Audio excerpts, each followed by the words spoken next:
안녕하세요. 오늘 이 아침에 함께 나와 하나님 앞에 기도하시는 우리 성도님들을 환영합니다. 함께 합심하여 기도하시면서 우리 화요일 아침 기도회를 시작하기 원하는데요. 우리가 날마다 드리는 기도 점을 잘 기억하시죠? 하나님 앞에 기도하시면서 이 아침 기도회에 같이 하나님께 드리겠습니다. 같이 기도하겠습니다. 할렐루야. 하나님 아버지 감사합니다. 오늘도 주님 앞에 나와 기도하면서 이 아침을 시작합니다. 하나님의 나라 하나님의 의에 하나님의 영광을 먼저 구하고 그리스도와 연합하여 살아있는 교회의 회복을 위하여 먼저 기도하고 먼저 삶을 살아내며 열매를 맺는 우리가 될 수 있도록 허락하셔 주실 때 교회의 회복, 교회의 세우심을 주님께서 이루어 주시고 또 이 교회를 통하여 또 성도님들을 통하여 성도님들의 가정을 통하여 하나님의 평강이 예수 그리스도의 십자가의 공로로 이완하는 또 전쟁도 멈추게 하는 귀한 역사가 있도록 허락하여 주시옵소서. 교회 사역과 훈련 과정에 속한 모든 사람들을 위해 기도합니다. 주님께서 역사해 주셔서 그들이 예수 그리스도를 따라가는 진정한 하나님의 사람들 되게 도와주시고 우리 구급 기도로 하나님 앞에 드리는 날마다 드리는 기도 제목 주님 아십니다. 우리 대한민국을 위해 기도하고 북한의 신앙 자유와 복음화를 위하여 기도할 때 지금도 기도하고 있는 자유평화 통일이 우리 대한민국에 또 북한에 있어서 정말 주 예수 그리스도를 믿는 믿음의 역사가 가득한 또 하나님 원하시는 귀한 복음의 전쟁이 이루어지는 귀한 역사가 되도록 허락하여 주시옵소서. 또 우리 이곳 아르헨티나를 위해 기도합니다. 아버지 신앙 회복과 영적 부흥을 위해 하나님 앞에 기도하오니 주님 역사해 주시고 현지인 교회들을 붙들어 주시고 사역자들을 붙들어 주시고 성도님들을 붙들어 주시고 또 아버지 하나님 이곳에 있는 한인교포 사회 교포 청년들 특별히 교포 교회들을 주님께서 붙들어 주셔서 하나님 원하시는 귀한 은혜의 삶을 넉넉히 살아가는 그들이 될 수 있도록 역사하여 주시옵소서. 특별히 간절히 기도합니다. 아버지 하나님 우리의 부모님들 우리의 자녀들 또 우리가 하나님으로 도와준 생각과 그 모든 것을 위해 놓고 기도하오니 주님 역사하여 주시고 하나님 열린 길을 허락하여 주셔서 하나님 원하시는 귀한 은혜의 삶을 저희들이 살아날 수 있도록 주님 허락해 주시며 이 땅에서 복음의 전진을 위하여 하나님 앞에 여러모로 하나님이 쓰시는 그 도구로 쓰임받는 저희가 될 수 있도록 허락하여 주셔서 아버지 어딜 가든지 무엇을 하든지 하나님께는 영광이 되고 또 하나님의 통치가 이루어지며 하나님이 함께이심을 드러내고 모든 것에 형통한 자가 되어 하나님의 뜻을 이루어내는 저희가 되도록 역사하여 주시옵소서. 오늘도 주님 앞에 진정한 화평을 이루는 저희가 되게 도와주시고 평강의 메시지 어디까지 하나님께서 우리를 뒤집어 놓으실지를 알고 또 믿고 하나님을 전적으로 의지하는 저희가 될 수 있게 되어주시며 아버지 그래서 주님 저희의 힘이 아니라 하나님 원하시는 귀한 복음의 능력 안에서 열매 맺는 저희가 되게 허락하여 주시옵소서. 우리 어른들 그리고 또 병으로 고생하시는 모든 분들 연약한 무릎 연약한 다리 연약한 아버지 하나님 발목 이 모든 것 주님의 손에 맡깁니다. 주님께서 고쳐주시고 우리가 생각하기에 또 세상이 생각하기에 고칠 수 없다 이렇게 생각하는 단념하는 모든 일도 예수 그리스도의 이름으로 고쳐지는 역사가 있도록 허락하여 주시며 우리 가운데 하나님 앞에 영광 돌리며 오늘도 하나님의 그 능하신 손이 전능자의 손이 오늘도 우리와 함께하는 귀한 역사가 있도록 허락하여 주시옵소서. 다같이 사도신경으로 우리의 신앙을 고백하시면서 2026년 5월 19일 화요일 아침 기도회를 하나님께 드리겠습니다. 전능하사 천지를 만드신 하나님 아버지를 내가 믿사오며 그 외아들 우리 주 예수 그리스도를 믿사오니 이는 성령으로 잉태하사 동정녀 마리아에게 나시고 본디오 빌라도에게 고난을 받으사 십자가에 못 박혀 죽으시고 장사한 지 사흘 만에 죽은 자 가운데서 다시 살아나시며 하늘에 오르사 전능하신 하나님 우편에 앉아 계시다가 저리어서 산자와 죽은 자를 심판하러 오시리라. 성령을 믿사오며 거룩한 공예와 성도가 서로 교통하는 것과 죄를 사해 주시는 것과 몸이 다시 사는 것과 영원히 사는 것을 믿사옵나이다. 아멘. 우리 같이 찬양하겠는데요. 보혈을 지나 예수 그리스도의 그 귀하신 우리를 위하여 대속으로 흘리신 그 생명의 보혈, 그 보혈을 지나간다는 의미는 그 보혈 안으로 들어가는 거죠.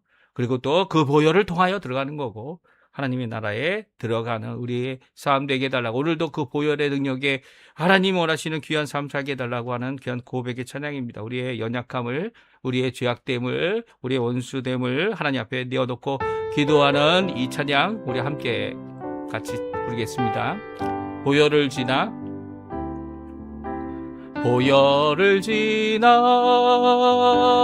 하나님 품으로 보혈을 지나 아버지 품으로 보혈을 지나 하나님 품으로 한 걸음씩 나가네. 다시 한번 보혈을 지나 하나님 품으로 보혈을 지나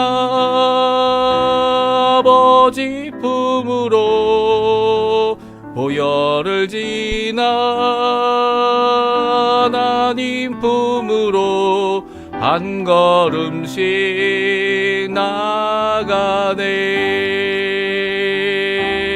존귀한 주 보혈이 내 영을 새롭게 하시네. 존귀한 주 보혈이 내 영을 새롭게 하네. 다시 한번 찬양합니다. 보혈을 지나 하나님 품으로 보혈을 지나 아버지 품으로 보혈을 지나 하나님 품으로 한 걸음씩 나가네. 보혈을 지나 하나님 품으로 보혈을 지나 아버지 품으로 보혈을 지나 하나님 품으로 한 걸음씩 나가네. 존귀한 주 보혈이 내 영을 새롭게 하시네. 존귀한 주 보혈이 내 영을 새롭게 하네. 아멘. 우리 오늘 이 아침에 같이 읽기 원하는 하나님의 말씀은 창세기 44장입니다. 창세기 44장 1절부터 17절까지 말씀만 같이 읽겠습니다. 요셉이 그의 집 청지기에게 명하여 이르되 양식을 각자의 자루에 운반할 수 있을 만큼 채우고 각자의 돌을 그 자루에 넣고 또 네 잔 곧 은잔을 그 청년의 자루 아귀에 넣고 그 양식 값 돈도 함께 넣으라 하매 그가 요셉의 명령대로 하고 아침이 밝을 때에 사람들과 그들의 나귀들을 보내니라. 그들이 성읍에서 나가 멀리 가기 전에 요셉이 청지기에게 이르되 일어나 그 사람들의 뒤를 따라가서 그들에게 이르기를 너희가 어찌하여 선을 악으로 갚느냐? 이것은 내 주인이 가지고 마시며 늘 점치는 데 쓰는 것이 아니냐? 너희가 이같이 하니 악하도다 하라. 청지기가 그들에게 따라가서 그대로 말하니 그들이 그에게 대답하되 내 주여 어찌 이렇게 말씀하시나이까? 당신의 종들이 이런 일은 결단코 아니하나이다. 우리 자루에 있던 돈도 우리가 가나안 땅에서부터 당신에게로 가져왔거늘 우리가 어찌 당신의 주인의 집에서 은금을 도둑질하리이까? 당신의 종들 중 누구에게서 발견되든지 그는 죽을 것이요 우리는 내 주의 종이 되리이다. 그가 이르되 그러면 너희 말과 같이 하리라. 그것이 누구에게서든지 발견되면 그는 내게 종이 될 것이요 너희는 죄가 없으리라. 그들이 각각 급히 자루를 땅에 내려놓고 자루를 각기 푸니 그가 나이 많은 자에게서부터 시작하여 나이 적은 자에게까지 조사하며 그 잔이 베냐민의 자루에서 발견된지라.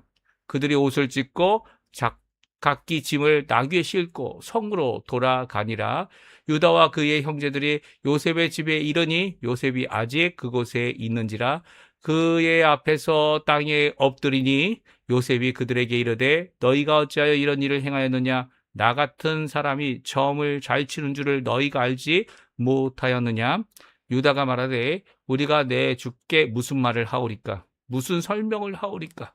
우리가 어떻게 우리의 정직함을 나타내리까? 하나님이 종들의 죄악을 찾아내셨으니 우리와 이 잔이 발견된 자가 다 내 주의 노예가 되겠나이다. 요셉이 이르되 내가 결코 그리하지 아니하리라. 잔이 그 손에서 발견된 자만 내 종이 되고 너희는 평안히 너희 아버지께로 도로 올라갈 것이니라. 아멘. 오늘 이 아침에 함께 나와 하나님 앞에 기도하시는 우리 성도님들에게 하나님 아버지의 사랑, 예수 그리스도의 은혜, 성령 하나님의 충만하심이 가득한 귀한 하루 되시고요. 오늘도 이 화요일 날 정말 여러 가지 것이 부족해 보이고 여러 가지 것들이 안 잡혀 보이고 여러 가지 것이 힘들지만 그런 가운데서도 우리를 지켜주시고 보호하시며 우리와 동행하시고 우리의 모든 삶을 책임져 주시는 우리 좋으신 아버지 하나님, 좋으신 우리 예수님, 그리고 성령 하나님의 충만하심이 가득한 오늘 하루 되시기를 간절히 축원드립니다. 오늘도 열심히 기도하시고요. 하나님이 원하시는 삶 한 걸음씩 한 걸음씩 하루씩 하나님 앞에 이루어내는 귀한 우리 성도님들의 삶 되시기를 간절히 축원드립니다. 오늘은 이제 창세기 44장을 읽게 되는데요. 이번에는 베냐민이 애굽의 종으로 붙잡히게 되는 상황이 되어졌습니다. 그래서 베냐민만 이제 애굽의 종으로, 특별히 요셉의 종으로, 총리 대신의 종으로 붙잡히게 되는 상황 가운데서 오히려 그 형들이 어떻게 합니까? 10명의 형이 그 일에 대하여 베냐민을 구출해내려고, 베냐민 대신하려고 하는 이런 모습들을 우리에게 잘 보여주고 있습니다. 사실 어제 저희들이 이미 읽었지만 이 43장에서 이미 커다란 잔치를 벌이고 있었던 것을 우리가 기억합니다. 자신의 동생, 같은 어머니의 동생인 베냐민을 만나는 요셉은 정말 들뜬 마음이었고요. 또한 그 기쁨이 얼마나 기뻤는지 그 눈물을 감출 수 없어서 자기 방에 혼자 가서 울고 다시 세수하고 그리고 다시 나와서 형제들과 같이 식사를 하는 그런 모습을 저희들이 함께 읽었습니다. 어떻게 보면 정말 감동의 순간이 아닐 수 없다 이렇게 생각할 수 있을 것 같아요. 그런데도 불구하고 요셉은 거기에 멈추지 않았습니다. 요셉이 멈추지 않았어요. 무슨 말이냐면 요셉은 자기 형들이 정말 이전 자기를 팔고 자기에게 잘못한 죄를 지은 거죠. 잘못한 것에 대해 정말 제대로 잘못하고 있는지를 실제 상황 가운데 표현할 수 있도록, 그리고 그 가운데서 어떻게 하는지를 보면서 하나님 앞에 진정한 화평과 화해를 이루는, 용서와 화해를 이루는 그런 자리로 나아가는 것을 보게 됩니다. 아니, 그냥 요 정도까지만 하면 참 좋을 것 같지 않습니까? 요 정도까지만 하면 서로 부담도 안 되고, 그리고 어려움도 없고, 굳이 마음속 깊은 것까지 이렇게 팍팍 긁어가면서, 박박 긁어가는 거죠. 긁어가면서 이렇게 다시 한번 형들과 갈등과 위기의 상황을 만들어야 하는 요셉의 진정한 그 마음에 가지고 있는 생각이 무엇인지 오늘 성경을 통해서 함께 살펴보기 원하고요. 그리고 또 오늘 성경에 나와 있는 이 상황, 다시 한번 형들이 위기를 당하는, 왜 위기를 당합니까? 사실 그들이 마땅히 해야 될 일을 하지 않았기 때문이죠. 어떤 일입니까? 하나님 앞에 자신의 잘못입니다. 자신들이 요셉을 팔아넘겼습니다. 죽이려고 했고 팔아넘겼고, 그리고 결국 그 아버지에게는 그냥 채색 옷에 염소 새끼 피를 발라서 어떻게 되는지 모른다 라고 하는 이 정도로까지만 끝내버리고, 우리는 죄가 없다, 우리는 잘못이 없다, 오히려 이 모든 일에 일어난 것은 정말 어떠한 사건이다 라고 핑계를 댔던 거짓이죠. 거짓의 모든 것에 대하여 그냥 놓고 넘어갈 수 없는 것이기 때문이었던 것 같아요. 그래서 그와 똑같은 상황이 반복되도록 하고 있습니다. 어떻게 해요? 베냐민이 붙잡힘으로 말미암아서 베냐민이 종이 되는 상황이 되는 것을 통하여서 그 형들이 어떻게 반응하느냐. 정말 요셉은 어떻게든 이 녀석을 죽이고자 했던, 정말 이를 갈았던 요셉이지만 베냐민에겐 그렇지 않는 모습을 보면서 정말 이 요셉이 자신의 신분을 드러내고 형들과 세 번째 함께, 그때는 함께 웁니다. 세 번째 울 때는 함께 펑펑 울면서 이 하나님께서 나를 이곳에 먼저 보내줬다고. 그리고 또 이 먼저 보냄을 받아서 우리가 당하는 이 어려움, 기근, 이 고난, 이런 것들을 다 피할 수 있도록 하게 하셨다. 우리를 구원하게 하셨다. 라는 고백을 하도록 하게 하는 것을 보게 됩니다. 그러면 오늘 본문 말씀을 먼저 살펴보고요. 그 본문 말씀 가운데 우리에게 주시는 그 의미, 우리가 어떤 것은 갖고 숨겨 놓을 수 있는 것도 있겠죠. 하지만 숨기려고 하는 이유가 뭡니까? 대부분 그것이 나에게 불리하거나 내게는 하나님 앞에 죄되는 어두움에 속한 것이기 때문에 숨겨두려는 거예요. 솔직히 얘기해서. 그러면 그 죄악을 어떻게 해야 되는지를 함께 살펴보는 우리가 되었으면 좋겠습니다. 오늘 다시 요셉이 자신의 청지기에게 명령을 내립니다. 그 명령을 내리는 것을 통해 우리가 볼 수 있는 것은 요셉이 하고자 하는 복수가 끝난 것이 아니었나라는 것이죠. 새로 내려지는 지시사항이 있었어요. 1절, 2절, 3절에 나옵니다. 우리 같이 한번 읽어볼까요? 같이 읽습니다. 요셉이 그의 집 청지기에게 명하여 이르되 양식을 각자의 자루에 운반할 수 있을 만큼 채우고 각자의 돌을 그 자루에 넣고 또 네 잔 곧 은잔을 그 청년의 자루 아귀에 넣고 그 양식값 돈도 함께 넣으라 하매 그가 요셉의 명령대로 하고 아침이 밝을 때에 사람들과 그들의 나귀들을 보내니라. 아멘. 그렇습니다. 요셉은요, 이 청년이 누굽니까? 바로 요셉의 동생인 이 베냐민이죠. 베냐민의 자루에는 돈과 그리고 곡식만을 넣은 것이 아니었습니다. 각 형제들의 자루에마다 가득가득 운반할 수 있는 만큼 양식을 넣고 그리고 또 각자 가져온 돈도 다시 넣어주고. 그런데 이 베냐민에게는 이 은잔, 특별한 잔이죠. 특별히 뭐 점을 칠 때 썼다 이렇게 그건 핑계일 것 같고요. 왜냐하면 요셉이 점을 치는 일은 없을 것 아닙니까? 거기에 있는 점술가들이 썼던 잔 같은 것이었던 것 같아요. 하지만 이 은잔은 그런 의도는 아니었을 것 같은데 그 은잔을 그러니까 이 주술에 쓰는 것 아니면 어떤 종교적인 행위에 쓰는 귀한 것이기 때문에 그 은잔을 청년의 자루에 넣어서 베냐민의 자루에 넣어서 그들에게 그 자루를 다 각자에게 주고 이제 돌아갈 수 있도록 나귀들과 함께 보내게 하고 있는 모습이 오늘 성경에 나옵니다. 이 가운데 이제 얼마큼 갔을 때 요셉이 새로운 어려운 상황을 형들에게 만들어내고 있어요. 그리고 그의 계획대로 전개하고 있는 것을 보게 됩니다. 4절에 보면 나오죠. 이제 어느 정도 가게 되니까 거기를 이 청지기에게 명령해서 그들을 쫓아가서 그 자루에 있는 은잔을 찾아내라고 그리고 이것을 왜 이렇게 하였냐고 이런 죄를 범하였냐고 이렇게 악하게 하였느냐고 이야기하라고 말하고 청지기는 그렇게 얘기했죠. 그리고 또 이 형들은 그 청지기의 말을 듣고 우리 가운데 이런 사람이 있으면 당연히 이 도둑질한 사람이니까 그 사람이 종이 될 것이고 또 그가 심지어는 9절에 뭐라고 합니까? 누구에게서도 발견되듯이 그는 죽을 것이고 나머지 우리들은 주의 종이 될 것이다. 요셉의 종이 될 것이다. 라고 말합니다. 그런데 어떻게 됩니까? 그 상황 가운데 이제 10절에 그 형들의 말대로 그렇게 되리라 라고 말하면서도 이렇게 그 상황을 정리하고 있죠. 10절, 11절, 12절 말씀인데요. 우리 같이 한번 읽어보겠습니다. 그가 이르되 그러면 너희 말과 같이 하리라. 그것이 누구에게서도 발견되면 그는 내게 종이 될 것이요 너희는 죄가 없으리라. 그들이 각각 급히 자루를 땅에 내려놓고 자루를 각기 푸니 그가 나이 많은 자에게서부터 시작하여 나이 적은 자까지 조사하며 그 잔이 베냐민의 자루에서 발견된지라. 아멘. 그렇습니다. 형들이 이야기했던 이 표현, 당신들 중에 당신의 종들 중에 누구에게서 발견되든지 그는 죽을 것이고 우리는 내 주의 종이 되리이다. 라고 하는 표현은 우리가 그만큼 결백하다라는 주장이죠. 그렇죠? 우리가 당연히 이렇게 금은을 도둑질하지 않았다라는 주장입니다. 그런데 어떻게 합니까?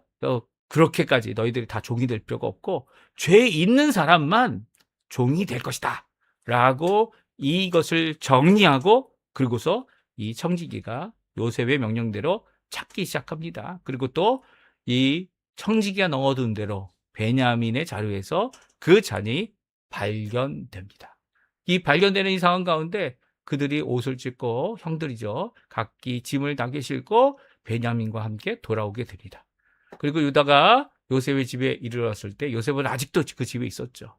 그래서 이 일에 대하여 이 요셉이 내가 이것을 이렇게 점을 잘 쳐서 너희들인 것을 알아냈다라고 얘기하는 이 뉘앙스를 풍깁니다. 물론 점을 치지 않는데 무슨 점을 갖고서 했겠습니까? 하지만 그들에게 이것은 커다란 위협이 되는 것이죠. 16절에 이 유다는 아무 해명할 수 있는 말을 꺼내지 못합니다. 예, 내 주께 무슨 말을 하겠습니까? 내 무엇으로 설명하겠습니까? 어떻게 정직함을 나타내겠습니까? 하나님이 종들의 죄악을 찾으셨고 우리와 이 잔이 발견된 자가 다 내 주의 노예가 되겠다 말합니다. 근데 17절에 뭐라고 얘기합니까? 청지기가 말한 것처럼 요셉도 베냐민만 내 종이 되고 너희들은 아버지께로 돌아가라 라는 말을 하면서 오늘 성경은 우리가 읽는 본문은 끝이 납니다. 이것을 통해서 우리에게 주시는 말씀이 있습니다. 그것은요, 요셉이 만든 이 상황, 스트레스 받는 상황이죠. 어려운 상황이고 고난의 상황은요, 요셉이 종으로 팔렸던 것 같이 형제들이 자기의 죄는 숨기고 거짓으로 고한 죄악을 드러내기 위한 것이었습니다. 요셉이 사실 거짓말한 거죠. 하지만 이 상황을 만든 이유가 뭐라고요? 바로 요셉이 종으로 팔려가는 그 상황을 재현한 거라는 거죠. 그리고 또 형제들은 그 일에 대해서 요셉이 종으로 팔려갔는데도 불구하고 요셉에 대하여 우리는 아무 상관이 없습니다. 채색 옷을 길가에서 봤습니다. 우리는 그것에 대하여 아무런 죄악도 없습니다. 숨겼던 형제들의 죄악을 기억나게 하고 그리고 그 상황을 다시 재현하고 있는 것입니다. 그러니까 이 상황이 이 요셉에게는 자기에게 얼마나 큰 어려움을 주던 상황이었는지, 그 어려움을 너희도 당해봐라 이런 정도가 아니죠. 만약 너희들도 내가 받은 고통만큼 당하고 그보다 더 많이 당해야 돼, 2배 이상 당해야 돼 라고 하고 있다면 요셉이 하고 있는 이것은 잘못된 일일 겁니다. 하지만 요셉이 원하는 게 뭡니까? 여기서 나머지 형제들을 다 이 종으로 삼는 일이 아닙니다. 너희들은 죄가 없어. 이 내 은잔을 가져간 베냐민만 죄가 있어 라고 이 죄에 대한 것을 역전해 버리죠. 무슨 말입니까? 사실 이 요셉이 종으로 팔려갈 때에는 누가 죄가 있었습니까? 루벤도 알고 있었죠. 유다도 알고 있었죠. 아니, 형제들이 다 알고 있었죠. 베냐민을 빼놓고는 다 알고 있었습니다. 다 그들의 죄였습니다. 하지만 자기들은 죄가 없는 것처럼 표현했던 이 모습을 다시 한번 재현해내고 있는 것은, 그래, 너희들도 죄가 없어 라고 맞장구 쳐주고 있는 모습이라는 거죠. 그러면서 그들이 뭐라고 합니까? 형들이 뭐라고 합니까? 우리의 죄를 기억나게 했다. 우리의 죄를 어떻게 하나님 앞에서 결백을 드러낼 수 있는 방법도 없다. 마치 야곱이 요셉을 잃어버리고 요셉이 죽은지 살았는지 알지 못하는 가운데 아무도 누구의 잘못인지를 찾아낼 수 없었던 그 상황을 그때로 재현하고 있다는 겁니다. 그 재현을 통해서 그때 너희들이 행했던 거짓과 숨김으로 나를 팔았던 죄악의 모습이 어떤 것인지를 그들이 체험하도록 하게 하고 있죠. 베냐민을 통해 체험하고요. 또 아버지가 이제는 죽을 수도 있는 이 상황 가운데 커다란 충격을 받을 수 있는 이런 상황 가운데서 어떻게 대처할 수 없는 그들이 자신의 죄악을, 아니 없는 죄악도 우리 잘못입니다라고 이야기하는 그런 상황까지 나가게 만드는 것이 오늘 본문에 있는 말씀입니다. 그러니까 실질적인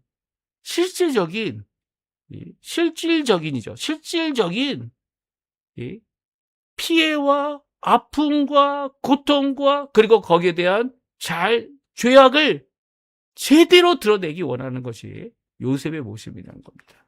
사실 용서는요, 자신이 죄인인지를 깨닫는 만큼 용서를 할 수 있고, 그리고 용서를 구할 수 있고, 또 용서를 받을 수 있는 겁니다. 난 죄인이 아니야 라고 하면 용서받을 필요가 없다고 생각해서 하나님이 주시는 예수 그리스도의 십자가의 보혈의 그 공로의 값짐과 귀함을 제대로 이해할 수 없어요. 그러니까 예수님이 필요 없다고 얘기하는 거죠. 예수님이 어디 있냐고, 왜 예수님이 오셔야 하는지 이해할 수 없는 겁니다. 자신이 얼마만큼 커다란 죄인인지를 알게 되고 깨달을 때 이 일이 가능해지기 때문입니다. 요셉은 단순히 그래 요 정도까지만 하고 우리 더 마음에 상처 주지 말고 요 상태에서 딱 끝나면 딱 좋다라고 하는 것은 화해가 아니라는 겁니다. 요셉이 원하는 화해와 용서와 회복은요, 자신의 속을 다 뒤집어서 하나님 앞에 나의 잘못을 구할 수 있는, 나의 죄악을 구할 수 있는, 또 그것으로 인해 진짜 회복을 원하는 거죠.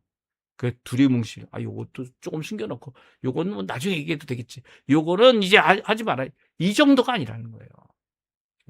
그러니까 요셉이 만든 이 고난, 세 번째 이 고난은요, 바로 형제들을 숨기고 거짓으로 구한 죄악에 대한 것을 낱낱이 드러내고 있습니다. 그리고 세 번째로 시간과 비밀과 덮음이 죄를 해결하지 못한다는 것을 우리에게 잘 말씀해 주고 있어요. 아직도 걸림돌이 있다면, 아직도 서로 껄끄럽다면 회복이 안 된 거죠. 서로 길에서 만나면 잘 지내냐? 이제는 남을 보듯이, 오랜만에 만난 사람을 보듯이 한다면 그게 회복입니까? 그게 진짜 회복이냐고요. 예수님 원하시는 회복은요, 하나님과 우리와의 관계의 회복은 하나님께서 우리를 예수님과 같이 자녀로 삼는 일이죠. 물론 우리는 하나님 앞에 이렇게 양자로 구원받은 자라는 표현을 분명히 합니다. 왜냐하면 우리는 죄인이고 우리는 연약하고 원수된 자들이기 때문이에요. 그럼에도 불구하고 이 모든 일에 대하여 제대로 제대로 회복하기 위해서는 이 갖고 있는 비밀, 갖고 있는 덮음, 숨겨놓았던 것들, 그뿐만 아니라 시간이 지나면 해결된다, 이런 자세로는 진정한 화해를, 그리고 죄도 해결하지 못하죠. 왜 그렇습니까? 요한일서에 잘 나오죠. 요한일서 1장 5절부터 9절까지 10절까지 말씀 우리 한번 같이 읽어보죠. 같이 읽겠습니다. 우리가 그에게서 듣고 너에게 전하는 소식은 이것이니 곧 하나님은 빛이니라 그에게는 어둠이 조금도 없으시다는 것이니라. 만일 우리가 하나님과 사귐이 있다 하고 어둠에 행하면 거짓말을 하고 진리를 행하지 아니함이거니와 그가 빛 가운데 계신 것 같이 우리도 빛 가운데 행하면 우리가 서로 사귐이 있고 그 아들 예수의 피가 우리를 모든 죄에서 깨끗하게 하실 것이요.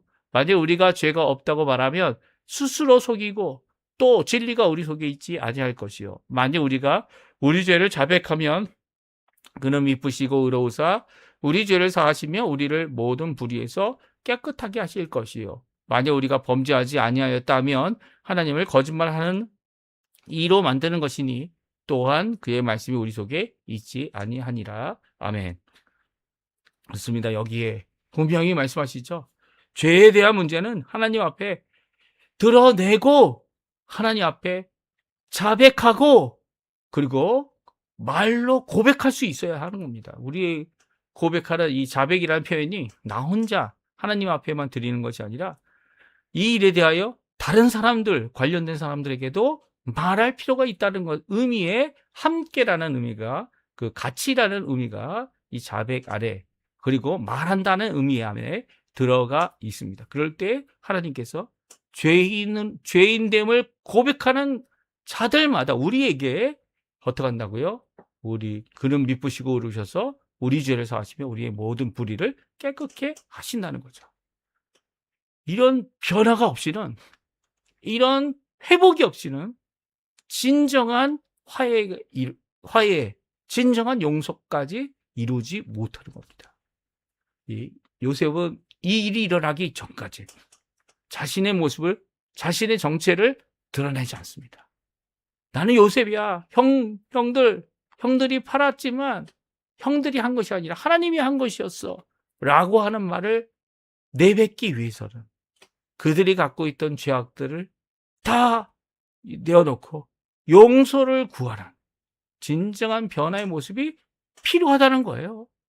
그 일로 인해 어떻게 20여 년 동안 이 요셉의 인생을 또 숨겨진 죄 가운데 형들은 그 가운데서 이 온전히 하나님과 동행할 수 없는 자들이 되어졌고요. 오히려 이런 어려움을 당했던 요셉이 하나님이 함께 하심으로 하나님 이 세상에 임하는 고통과 그리고 또 가뭄과 어려움을 이겨내는 귀한 역사를 이루는 하나님 왕의 꿈, 종의 사명을 이루는 자가 되어진 것이죠. 오늘 이 말씀 기억하시면서 오늘도 우리 자신을 살펴보고 또 하나님 앞에 살펴보고 하나님 원하시는 귀한 은혜의 삶을 살아가는데 아버지 죄의 문제에 대해서는 철저하게 하나님 앞에 고백하고 회개하고 돌이키는 우리 성도님들 다 되시기를 간절히 축원드립니다. 우리 합심하여 기도하시면서 오늘 이 아침 기도에 마치도록 하겠습니다. 같이 기도합니다.